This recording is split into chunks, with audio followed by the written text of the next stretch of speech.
I guess I can always start off by saying loose lips sink ships. That's almost a pun anymore. I'm Phil Schneider. I worked 17 years for the United States government as a geologist and aerospace engineer, as well as a structural engineer. I worked for such elusive occupations with Morrison Knudsen, Bechtel, Page and Page, Aerospatiale of France, and a host of other EG&G and a host of other Los Alamos Laboratory and these kind of things. But rather than bore you with all those statistics, I've got cooked up a real mixed bag here of different topics, and it's might be a little bit like brain overload, but I'll start from the beginning.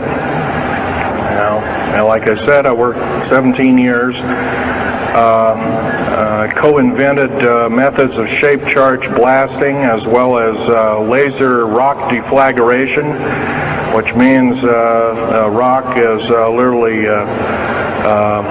melted or powdered by a special laser combination, and the residue of the rock underneath is applied as a coating, as a liquid coating, kind of like instant agate, if you could imagine a hunk of agate, which is a hard silica mineral, rock actually.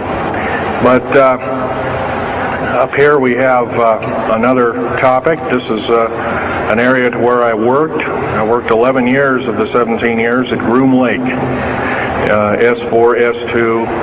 It's in the Nellis Air Force Base area. In fact, Groom Lake is, I'll show you in the picture right here. It's right here. Groom Lake is quite the place. A lot of rumors and other kinds of things have come out of there. Of course, people have stood on the outside for years and wondered at what's been flying there. There's all kinds of things been flying.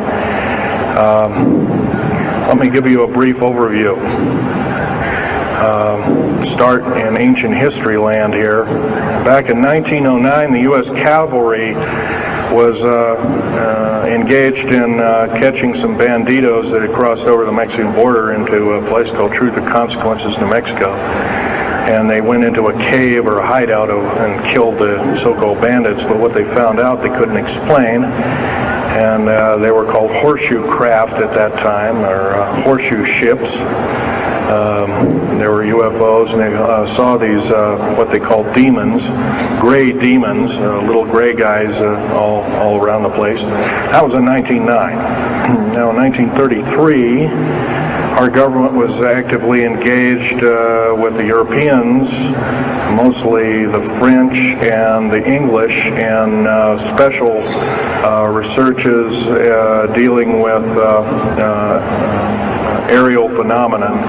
And once again, the term flying saucer or flying disc didn't come about until much later, supposedly right around the mid-1940s. Anyway,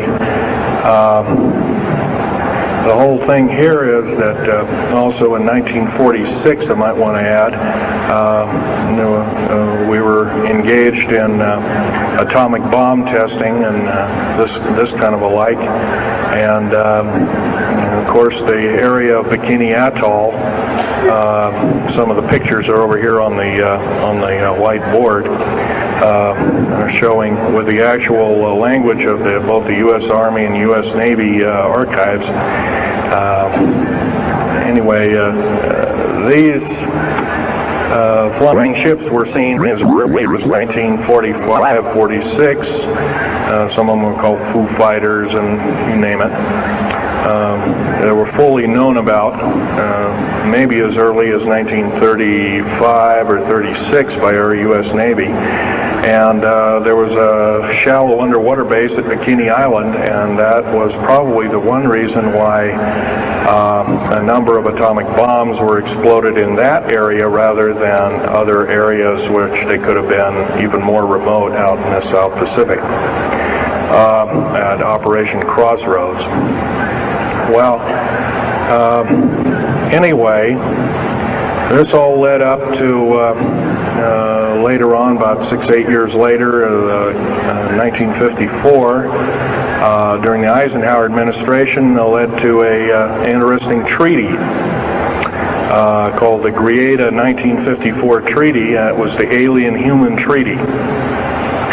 And supposedly the aliens had come in and exchanged technology, and they'd want to take an occasional human being and a few head of cows, and accurate books were supposedly to be kept, and all this kind of stuff. And of course, eventually all that broke down, and aliens are notorious for being liars, even greater liars than so-called, in quote, we humans are. So alien treaties are often just not even the pieces of paper they're written on. They're just really kind of worthless. Anyway, my work as a geologist in building underground military bases, some of which are over 2 miles underground.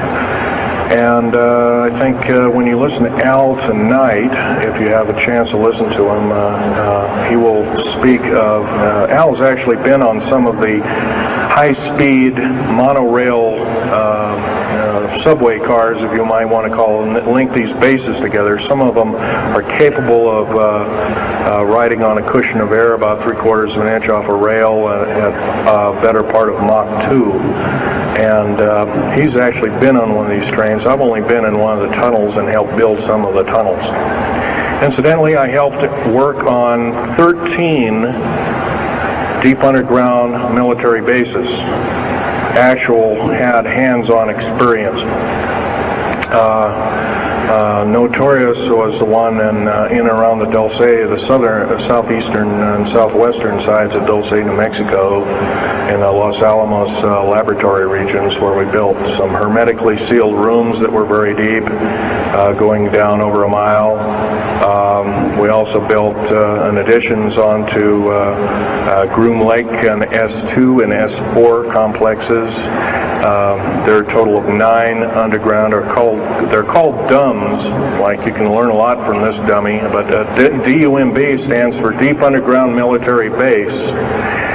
And or a deep underground, DUM-2, for instance, is a submarine base, and I have built a few of those too, which are off our continental shelves and in certain islands and out in the Atlantic and the Pacific in strategic locations. All this, I can hardly, in an hour's time, I can hardly squeeze all this in, so I'll be kind of rambling here if you just bear with me. The main topic of my discussion here is to link up basically what's going on with these deep underground military bases, what they're being used for, what is the present situation now being employed both by our federal government, which is slowly being phased out by the United Nations government, as well as the New World, end quote, the New World Order, which is an even higher entity, and who these higher entities are taking their orders from, and try and link up basically what's going on. A lot of us have been kept in the dark. We've been given, maybe most recently over here, photographs of an alien at Roswell. I'll just make a very brief statement about that. The photographs cannot stand up to a computer grain analysis test and therefore are retouched or faked. They're not real. The real one, the real photograph of the charred or dead alien that was, or one of the several that were autopsied, is over here, was given to me by a friend by the name of Skip Frombach of Seattle. And his father worked as one of the principal doctors. He was from Germany at the time, and worked on some of the autopsy material, from what I understand, along with other people. Anyway, you just can't believe everything, and that goes for me. You got to get out there and do your homework. Like I always say, you might don't put your spectacles on, you put your skepticals on when you listen to me. So if we can have a show of hands here, how many people have heard about Roswell, New Mexico? Very good, almost all. And how many people have heard about the black helicopters and the other kinds of flying saucers type equipments out at Groom Lake and other places? Very good. Well, this obviously is a nice enlightened audience. Most of you have probably seen what a black helicopter is, or maybe even gotten rare glimpses of an F-117A black jet, or stealth, as they're often called, or a B-2 bomber, B-1 bomber, or some of these other sophisticated aircraft that are now being touted as the new technology. Once again, where did we get this new technology? Well, obviously we've had a little hand in that. Our little alien so-called buddies, have kind of exchanged things, not without a great cost. The cost of which has been a lot of people have disappeared. Some, and I'll blow this statistic by you, there's, according to current FBI and Defense Intelligence Agency and CIA statistics, 100,000 children and 1 million adults disappear every year, and these are not kidnappings or murders or rapes or suicides or anything, totally unaccounted for. And where are these people going to? Nobody knows. Maybe one of us in this room, or somebody, has encountered such an individual and lost a loved one or a friend or something, and that's unfortunate. My best friend, Ron Lee Rummel, several years ago, got himself murdered because we dared to put out in print, at that time I was still working for the government, and so was he, we dared to put in print the so-called the Strategic Defense Initiative, or Star Wars, as part of the New World Order, and takes its actions. It was originally written as a kind of a spoof or a joke. We had one of these alien greys dressed up and had New World Order insignia on, and of course that wasn't taken very nicely, and my friend got himself murdered. It was called a suicide, but now it's been turned over to special authorities who now acknowledge it was a homicide. Other than that, I'd like to also mention something about my father. My father was a U-boat captain in Hitler's Navy, and he got captured and taken over. I didn't find this out until about 2 weeks before he died on his deathbed. He kind of told everybody in total shock. I was one of them. In fact, I didn't believe him. I thought he was kind of in delirium or something like that. And of course, other things have come up since. And so, anyway, he was captured by the French, turned over to the Third Army, the U.S. Third Army, and then U.S. Third Army turned him over to the Navy. And he was a master machinist. Now, that's not a journeyman. A master means they can take a block of metal and make a gun or a watch or some other fine instrument. And he was a master machinist. He later became an MD doctor and part of the aerospace medicine group of the United States Navy.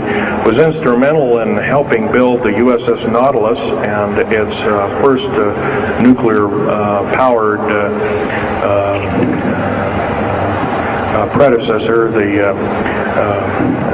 Enterprise, the first nuclear-powered aircraft carrier, and other ships like it. He pioneered all the ways in building very small and miniature nuclear engines, and he even helped work later on in his life. He helped develop the infamous grid bed nuclear motor, which is now employed in some things that look like flying saucers that people claim are flying saucers. Yes, we, in quote, the United States Air Force and other armed forces, are training other European forces to fly unidentified, or now identified, or, in quote, flying saucers. We've actually built several prototypes that are flying under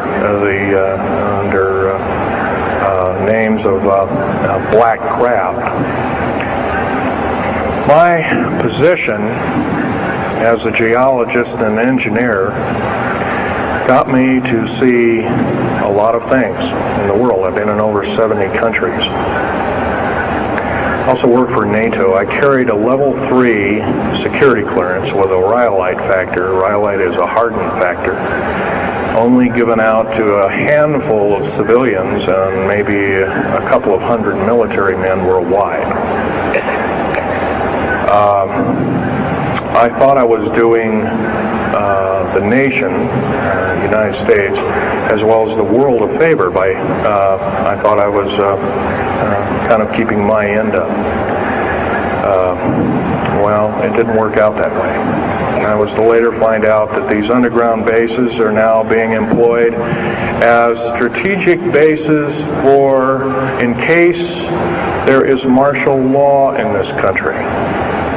Right now, our military professors that used to be in war colleges and the like are training people like ex-Russian KGB and Spetsnaz people right here on American soil. I've seen it with my own 2 eyes, along with other people, other geologists. By the way, I'm still a geologist, still do geological survey work.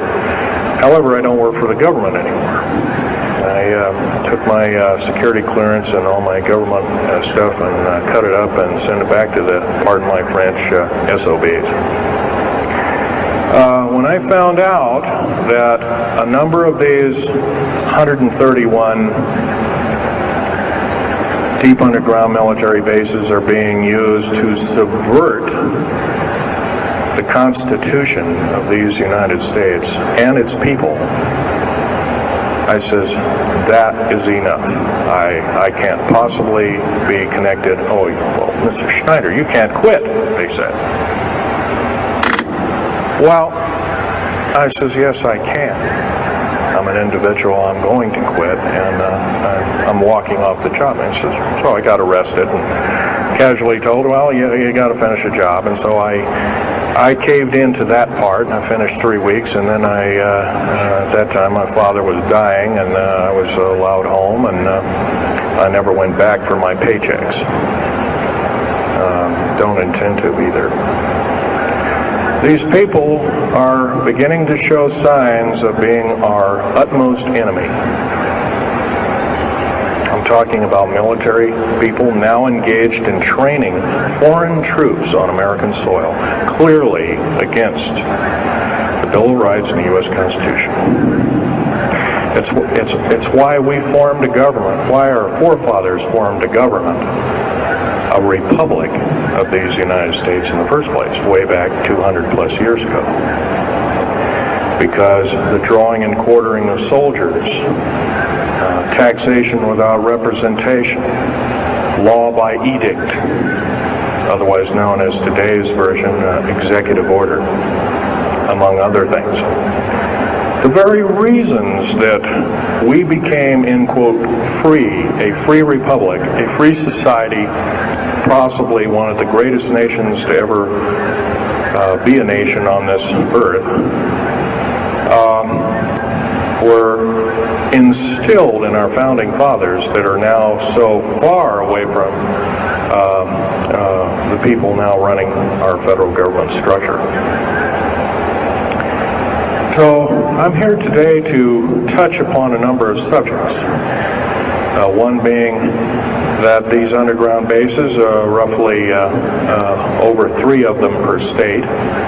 There's now, instead of 12 prison camps, there's 39. That's almost 1 per state. They're building 2 prison camps every 7 months. They're building 2 underground military bases every year. Each one of these military bases, by the way, these underground military bases, they cost somewhere between $17 and $26 billion. They employ 1,800 to 10,000 workers each in varying grades of skill. They gobble up totally through the black budget, over 1/4 of the black budget, or roughly $310 billion. Of course, you may say, where are these figures coming from?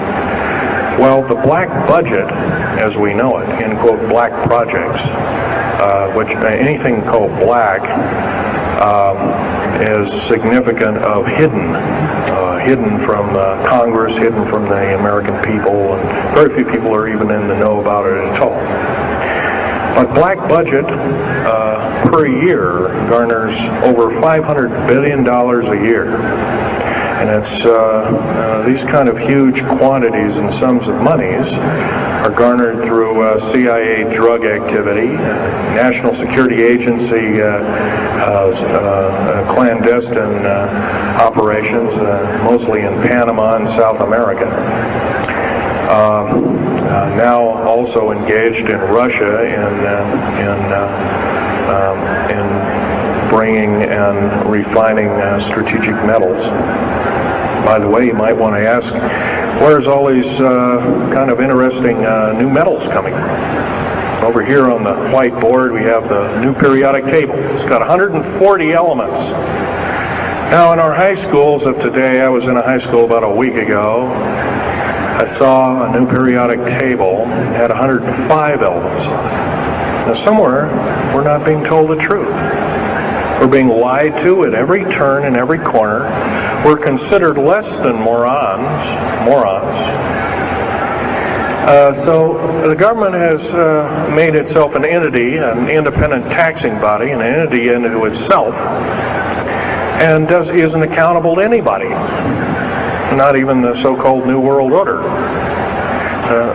They just go ahead and do everything willy-nilly as they please.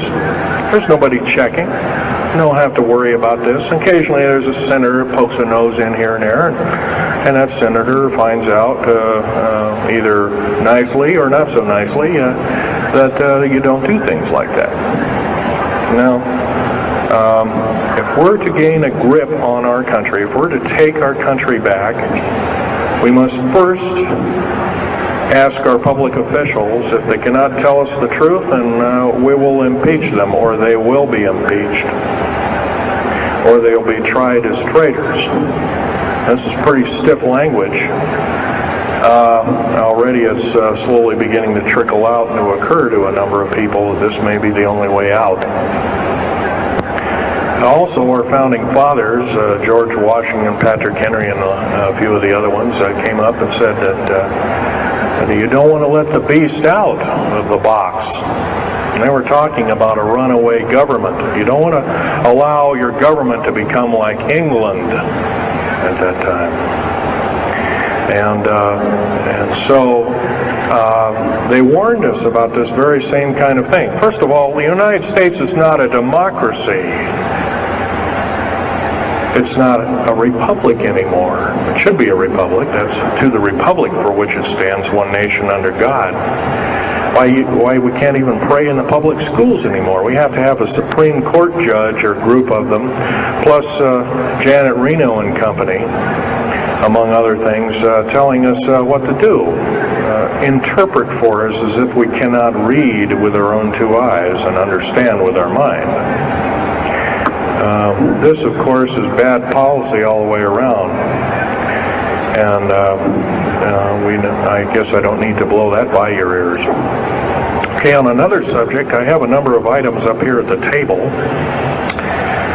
one of which here is, I can show it, is a heavy hunk of rock indeed. It has a weight of about a little bit more than a pound, 2.5 times the weight of uranium. It's not radioactive, can never be made radioactive. It's composed of earth, rare earth, clays, and powdered metals, as well as an alien element, mostly from crashed, retrieved flying saucers and those of the kind that have happenstance to crash in our deserts and backyards, so to speak. It's called mironite. This is employed in every stealth aircraft, every black jet, throughout the black budget. Also in the very small quantities in the skins of black helicopters. Mironite. Here's another thing. Here's a piece of probably the purest titanium you'll ever hear or see. It's so pure, it's also composed with other alien elements to make it extremely tough. It's capable of withstanding temperatures in excess of 7,000 degrees Fahrenheit. Our new Phoenix-class submarines, of which we're building 2 a month right now. Phoenix-class submarines is a black budget program. Each one of those submarines costing $208 million just for the titanium hull, which is made of this material. Approximately 10,000 pounds of it. Now, we've got, supposedly, as of the data right now, we've got 106 of these submarines. They're plying the waters and the waves. They can dive to a depth of over 7,000 feet and hold that for 3 months. It's a fantastic submarine indeed.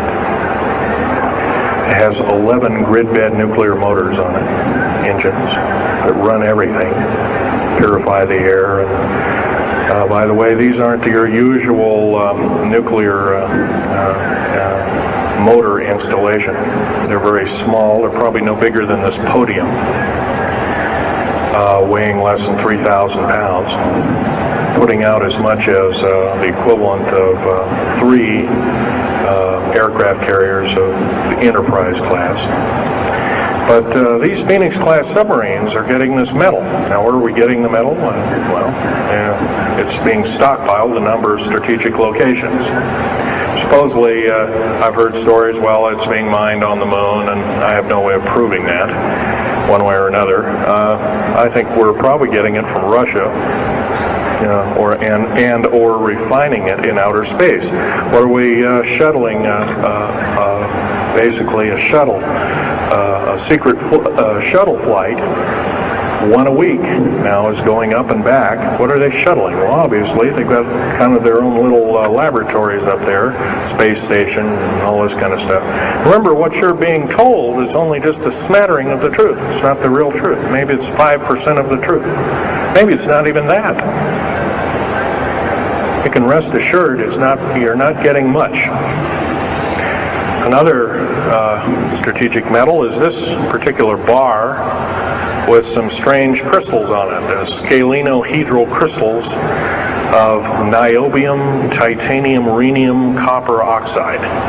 This complex group of elements, not found on the Earth in specific quantities. This was developed at Los Alamos through EG&G and other outfits, are employed in all black jet aircraft, all of them, including the, in quotes, sport model, the little flying saucer we occasionally see over at Groom Lake. And by the way now, if we happen to be with a video camera, you know, taking pictures of the so-called area around Groom Lake, it's now, you can get your equipment confiscated, your car, your house.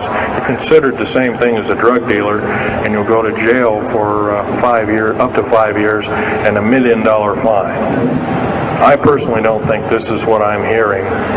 I just don't think that this kind of punitiveness is what we need in America, and we have to get rid of it, otherwise we're going to die with no America. Here's some other elements. Here's a very light element. It's composed of lithium metal, as well as a alien element, a little heavier than hydrogen, but a little lighter than helium, also employed in this.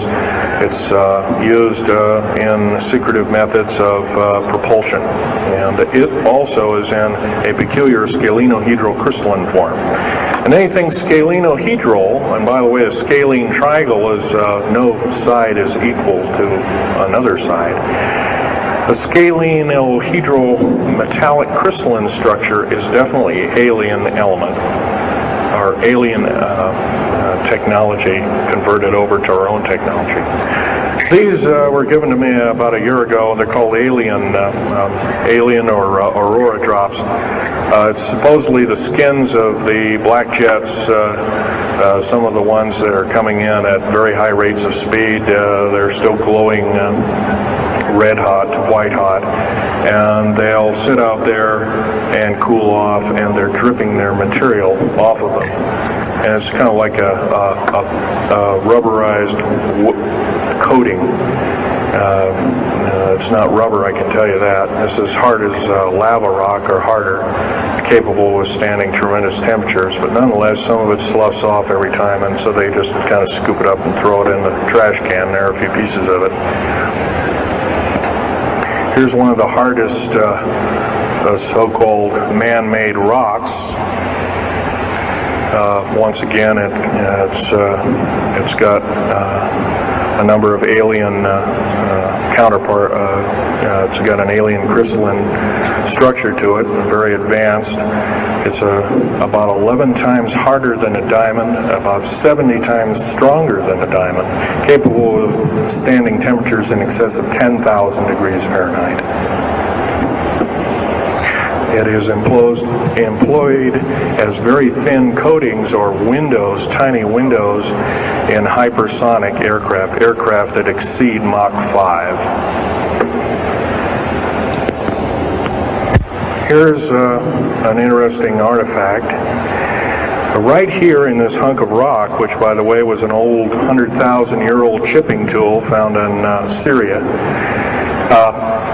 Jordan rather, excuse me, is a imprint of, it looks like a fossil, but it's not. It's an imprint of a small mechanical part with exactly 360 kind of little rotor blades. Well, this rock is 220 million years old. Who was making machines 220 million years ago? Maybe Von Däniken was right after all, huh? Here we have an actual piece of agatized fruit, or it's similar to a lime. It's even been pecked by a bird at one time, and that's still there. So it's instantly turned to agate.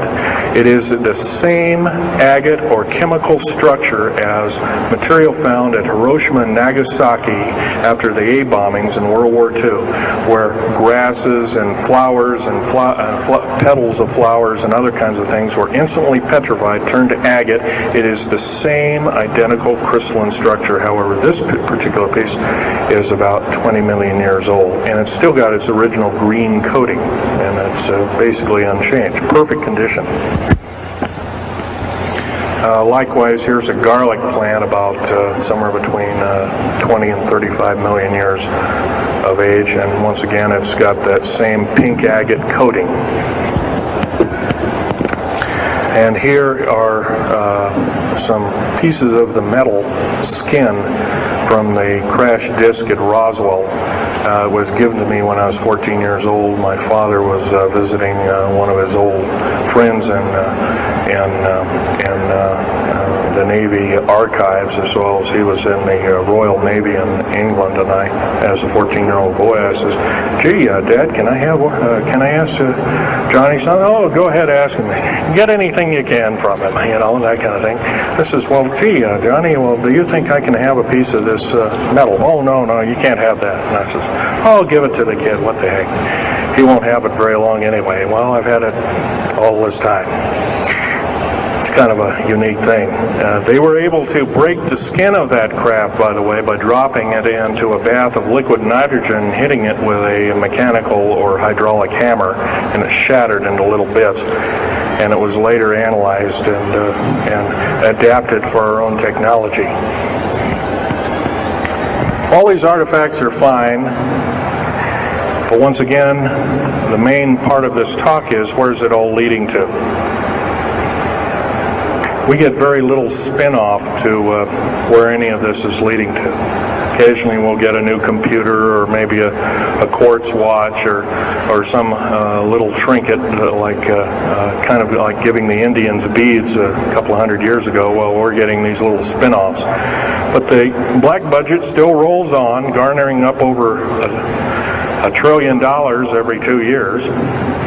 It's somewhere between 1.023 trillion and 1.31 trillion dollars every 2 years.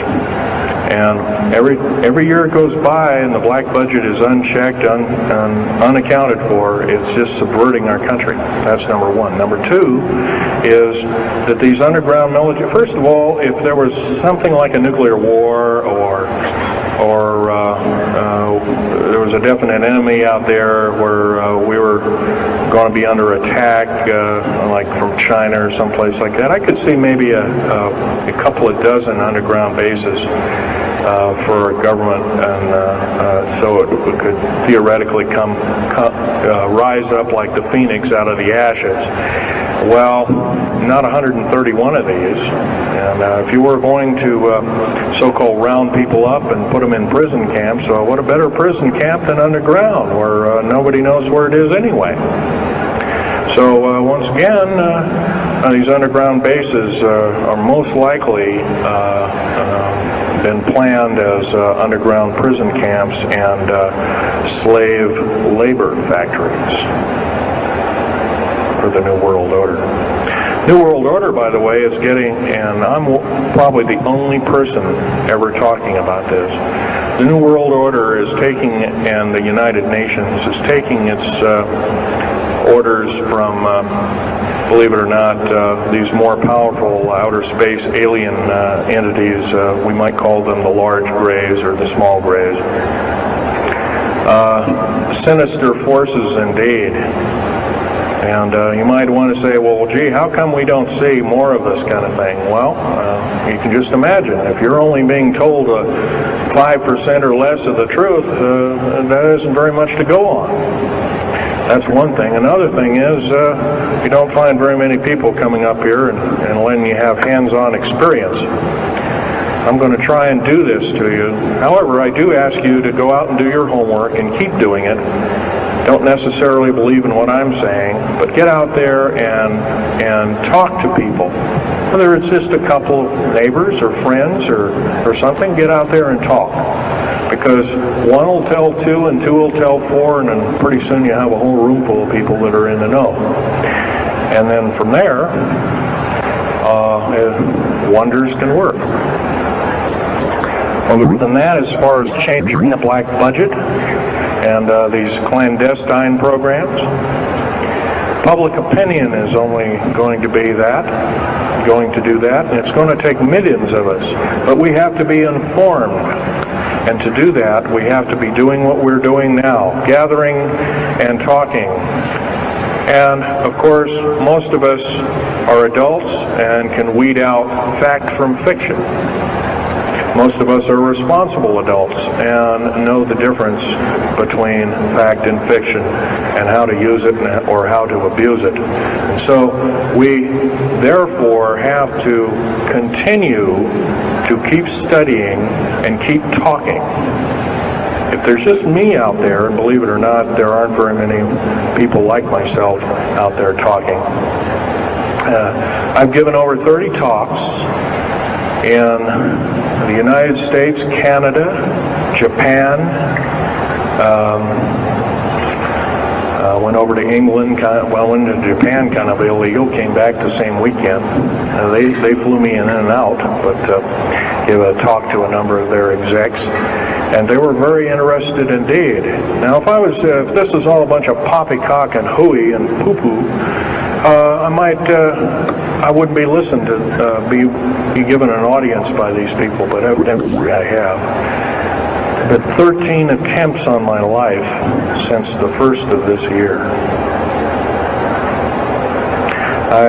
There's a number of you ladies present, so I won't gore you out, but Al has seen some of the wounds, and there's a few other people that have been to a few of my other lectures, and they can attest that I have been shot. I've been run off the road, I've been pushed off the road, I've been mostly shot at, and that kind of thing like that. But been in hand-to-hand combat with some of these people, and once again, I'm not in the best of shape anymore, but I still know how to handle myself. And I'm just about ready to wrap things up here, but just basically wanted to give you an overview of what's happening. And if we have any questions, we can start asking a few questions. Okay, here's a gentleman way over here. Would you please speak up loud?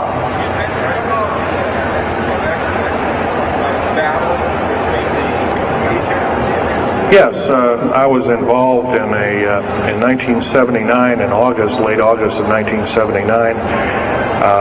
I was involved working through Los Alamos Laboratories at Dulce, New Mexico, and what's now known as the Alien-Human War. 66 Secret Service agents, government workers, geologists, and the like. I almost bit the dust. I could have been number 67. Lost their lives that day because the government lied and knew full well what was underneath. And what we'd done is, out in the desert there, we had drilled in a period of a couple of days. We drilled 4 of these holes that went down several thousand feet, and one of these holes kept bringing up dirty dust and putrefying odors and broken off machine bits and other kinds of things like that. And boring machines as well as lasers came up damaged. And of course, there was a probe that was sent down, and that came up totally missing. And so people were sent down there, and I was one of the people. And when I got down there, of course, the odor was, and remember, I was in a spacesuit type environment. All I had was a small tool belt with special sensors, a small rock hammer, and a rucksack for mineral specimens and other kinds of things like that. And I had my little pistol. Being an engineer, didn't have time to carry a big hunk of pistol like most of these Green Berets carry, stuff like that, black berets. I carried a little Walther PPK with a 9-shot clip. As soon as I got down this hole, standing about from me to this gentleman over here in front row, about 10 or so feet away, 7 feet away, something like that, was one of these 7-foot-tall stinking alien guys, and I didn't waste any time. I said, I'm not fiddling with you guys, and boom, away you go. And I was one of the rare few that had been allured that this may or may not occur, and so basically was given ET training, but a lot of these other people weren't. And we were, in fact, it was asked, are there aliens in the area? And of course, the big question was no. And that was a big lie. And of course, 66 people died that day. I have a big hole in my chest. I lost a lung. My lung was literally burnt out of me. My fingers burnt off of me. My toenails burnt off of me. my skin was, I was in radiation isolation therapy for 400 plus days. My bones were vitrified or burnt. I was cooked. I managed to survive. Here, telling you something about it today. But other than that, I'm the only talking survivor. There are only 2 other survivors, and they're in nursing homes up in Canada. And Canada refuses to allow the United States officials to talk to them. They're in very bad shape indeed. One of them can't talk, and the other one doesn't want to. So, they're regarded as Canadian heroes, and so they're being kept by Canada. Okay, this fellow over here. Speak up loud. Okay, are there any bases? Actually, yes, there's several. In fact, as I was coming to this talk, I was supposed to be here by plane, but there was a subsequent foul-up.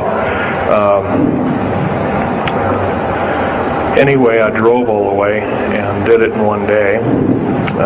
But as I was coming over up near Cheyenne, I noticed the military, Air Force and the Army are building a so-called new, in quote, boot camp, prison camp, right up in Cheyenne, brand new.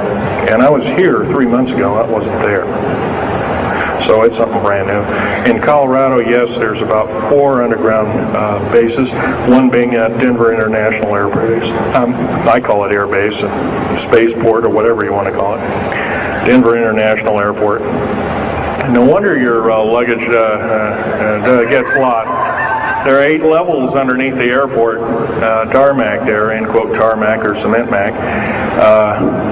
And so those bags could be there for a damn long time. Why, just imagine if this was instantly turned to agate 30 or more million years ago, those bags could very well be the same way. So yeah, there's a number of them. And I wish I had a map with me. In fact, in subsequent talks, I'll have a map, which will be put on the overhead. In fact, my next talk, I plan to have just that. I had planned to bring a map here and had all the latitudes and longitudes of all the bases, and I can't do that. That would be a nice jail sentence for me, so I didn't bring it. So, but other than that, I'll have that all researched for you. Yes, this woman.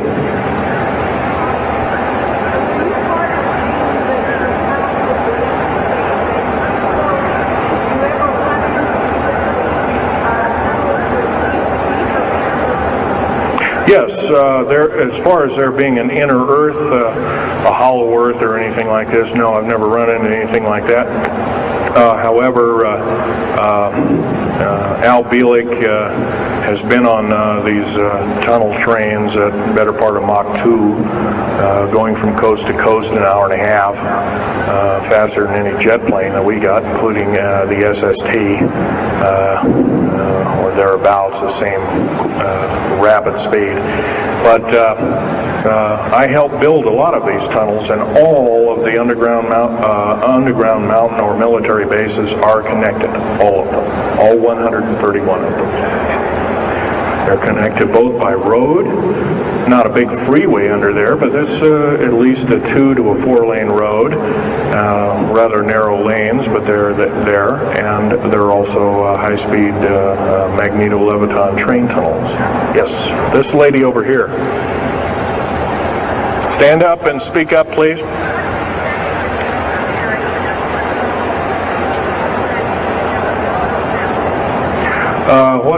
What levels of military personnel know about this? Most of the levels of military know about this, especially the higher levels, higher officer levels. The enlisted, I'm sure, don't, or are basically kept in the dark like we are, end quote, we are. So, yeah. This fellow right here with the hat. Adam? Where are most of these bases located? Well, there's 131 of them in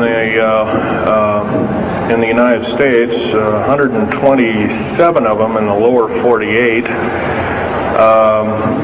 There's some in Canada, I'm not counting those, and some in northern Mexico, I'm not counting those either. They average about 4¼ cubic miles hollowed out underground, an average depth of 5,700 feet underground. Average cost $17 to $31 billion each. They employ anywhere from 1,800 to 10,000 people. Some very large ones now being built in Sweden, one of which is repudiated to be 30 cubic miles. It will take 5 years to build that one at a cost of about $2 trillion. And that's all being supplied by the United Nations. Yes? Anybody over here? No. This gentleman. Speak up, please. Okay, you want to know exact locations of all these? Well, for where all of your Army, Marine Corps, Navy, and Air Force bases are, they're with all this present, not the ones closed down. By the way, the closed down bases are now being used for gasoline storage and equipment storage and these kind of things. So they're not really closed down yet. Boot camps, end quote, boot camps and all this kind of stuff, so-called prisoner camps and these kind of things. Right now our police, for instance, are being trained by the Air Force and the Army intelligence in martial law research, as they call it. How dare they call that by that name. So where these are, where every one of these strategic bases are now. In Colorado, in around Denver, there's 3 of them, and they're fairly small. Some of these bases are only maybe 2,000 to 3,000 feet in depth.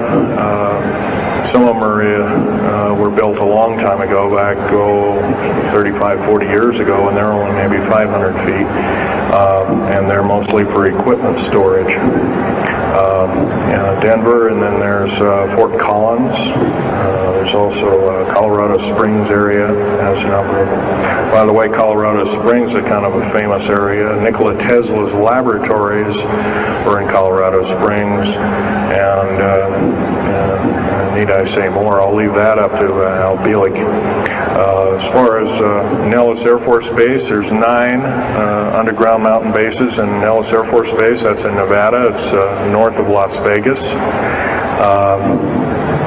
There's going to be a UFO show and conference in Mesquite here later on this month, and that's up very close to, end quote, Area 51. That whole area, by the way, the state of Nevada is 81% end quote, managed or owned by the federal government. Land is either restricted or run by the federal government. That's why there's groups rising as we speak, dealing with the problem very vociferously, and senators are now getting involved. So evidently waking up is occurring. Yes, this gentleman over here. Speak up, please.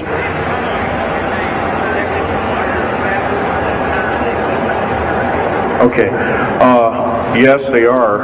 The gentleman asked, are these tunnels connected to large caverns? Yes, these large bases are basically like this Coliseum. Everything's underground. Everything's a city underground. Most of these bases both have military bases, and they have all the accoutrements of life. Remember, each one of these costs quite a bundle of dough, and some of it in our tax money, but most of it in clandestine approaches, and that's definitely undermining the country. Yes.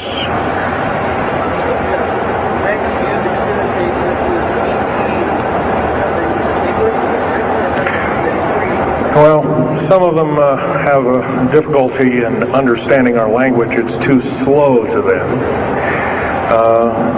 if you've heard whale songs or bird chirpings at high speed, it's about what these aliens sound like audibly to us, so it's a bunch of gibberish. Yes, they've slowly actually broken down. There's 11 prototypes or 11 civilizations of aliens visiting this planet all the time, all of which are known by the U.S. military, 9 of which are not very good indeed. They're pretty bad news.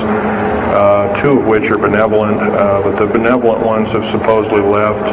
They have their own little war of sorts, especially the Pleiadian groups and whatnot like that, of which Val Thor was repudiated to be a Venusian, but other people will alert he looks more like a Pleiadian. He looks normal human, except he's got 6 fingers and toes. He's got one oversized lung. He's got 2 hearts. He's got all kinds of weird stuff. Bones are bigger. Yep.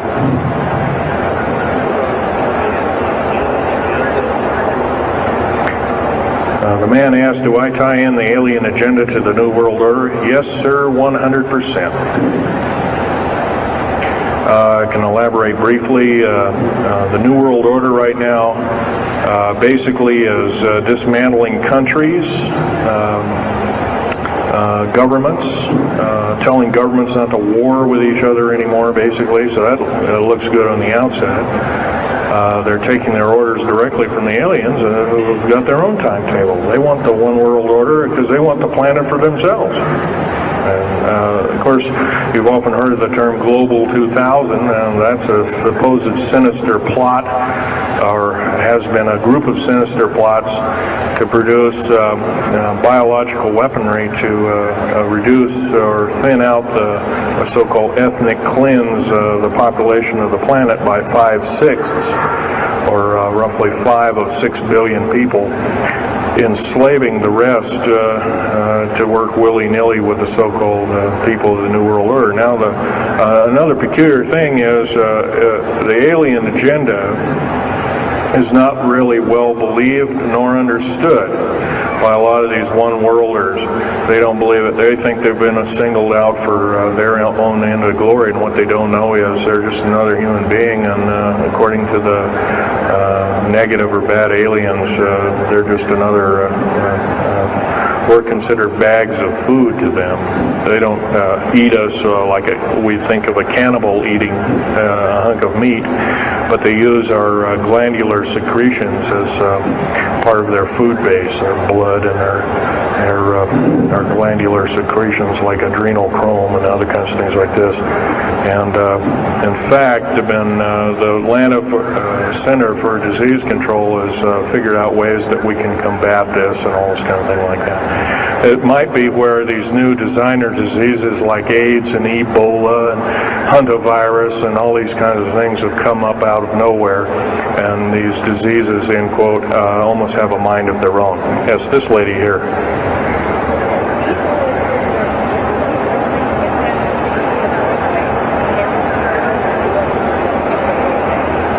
Okay, lady asked, is the tunnel building having an effect with earthquakes? Yes, it could very easily be, although got to remember a lot of these underground bases are constantly being repaired, and so a lot of people have to be hired. As far as the U.S. government, second part of her question was, is the U.S. government modifying our weather? Yes, that's an affirmative.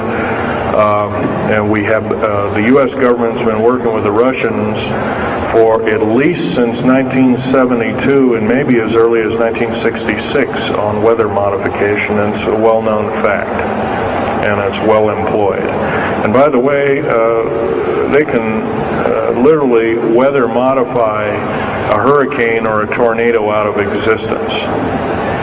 And the reason they don't do it is pretty obvious. Yeah, right. Or they could actually send a plane inside of a hurricane, for instance, that would blow off an atmospheric bomb or a shockwave bomb in the eye of the thing, and it would completely dissipate. Well, they don't do this, of course. There's probably other reasons for that, to see which way it goes or what kind of havoc and how we can study the havoc, and we go from there.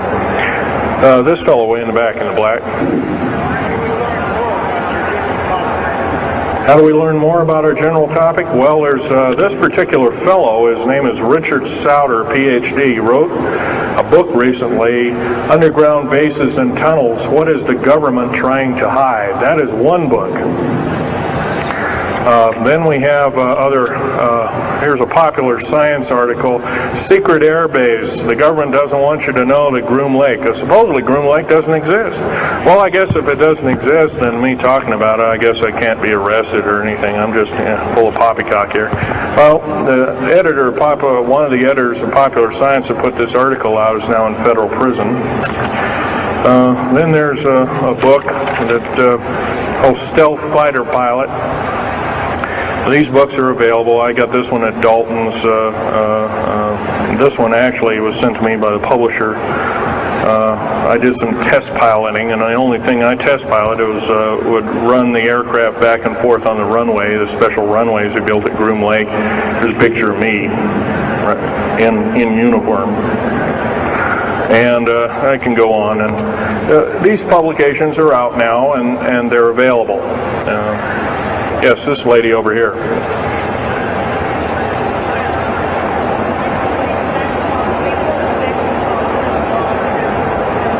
I can't hear you. What?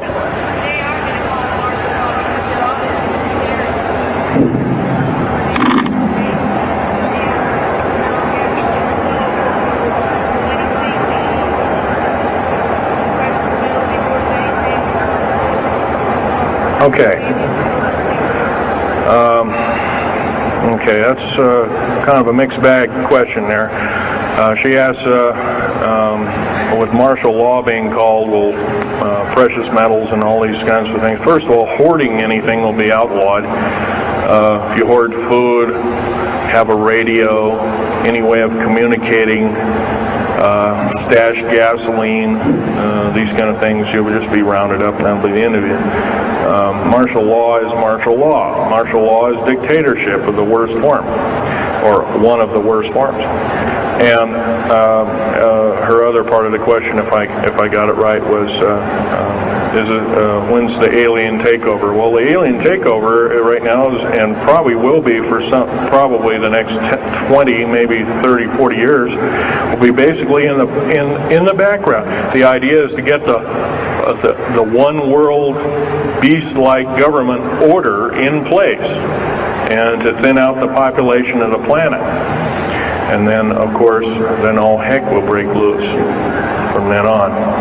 And whether it is, I don't often mix Bible and talk, but some people have alerted, well, this is already mentioned in the Bible, blah, blah, blah, and all this kind of stuff. Well, that may be, but all I can tell you is I've been face to face with one of these sinister characters, or a couple of them, saying the least, and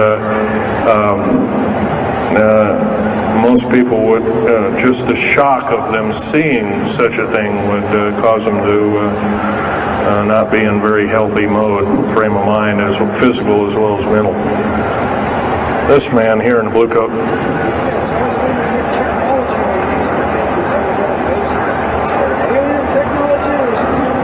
Well, it's a combination. What technology is used to build these underground bases? Well, we have lasers that can drill out, or basically deflagrate or melt out a tunnel 7 miles a day.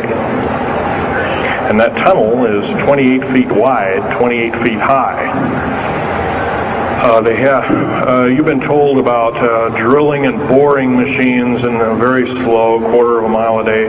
Most of that went out in World War II. Most of that's all World War I or World War II era materials. And once again, you've been badly lied to. I can hardly believe, first of all, I've worked on public engineering projects, and we do better in grinding up road beds and laying them down at the rate of 4 miles a day, and supposedly that doesn't exist. Well, I worked on one in the state of Oregon just a few months ago, and we built a tunnel for sewage tunnel and whatnot like that. It wasn't very big. It was about 6 feet across, and I about drilled right through solid rock, right to base of under one of the hills in Portland for their new light rail. Did that in 2 days. But it was a small, complex tunnel. It was big enough for a man to crawl through and inspect. And I was one of the people that inspected, so yeah. What technology? A lot of this is alien technology, readapted for our own use, but a lot of it's our own ingenuity too. So you can bet, how can you tell alien technology? Well, anything that's just absolutely outlandish, like taking a oxyacetylene welding torch and trying to cut into this metal and getting nowhere, obviously, would be metals research, aircraft research and the like, and different tools and products, which things that are many times the hardness of diamond or known hardened substances like boron. Obviously, that's nothing that we came up with on our own, but we could have over a several hundred-year period. But you've got to remember, too, that the military technology is outstripping the public sector technology at the rate of 44 to 45 years of technology for every calendar year, every 12-month calendar year here. So every year going by this time in 1996, the military technology will be roughly 45 years more advanced than where we are today. So it's quite possible that way back in 1943, the U.S. Navy not only caused the ship to disappear, it literally disappeared and reappeared. Basically, military technology right now is about 1,200 years more advanced than public state technology. And computer technology right now, it's off the scale. I can't tell you. It's just right now, and employing just in black jet and stealth aircraft, the new computers are so completely advanced that we couldn't get them in the public sector for maybe another 40 or 50 years. Yes, this lady here.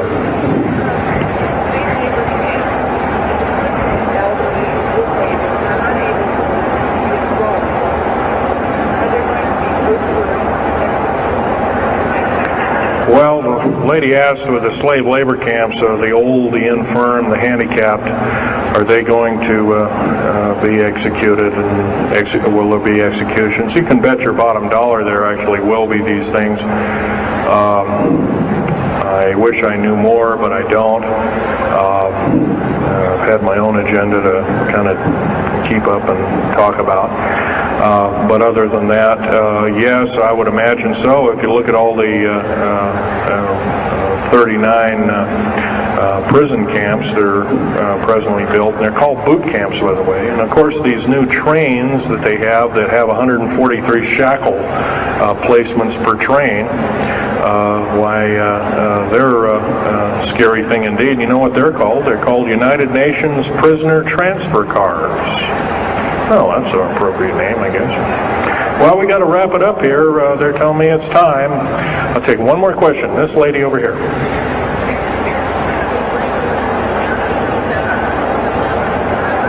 Don't brainwash you. They don't brainwash you. How do they brainwash 18,000 people that are working?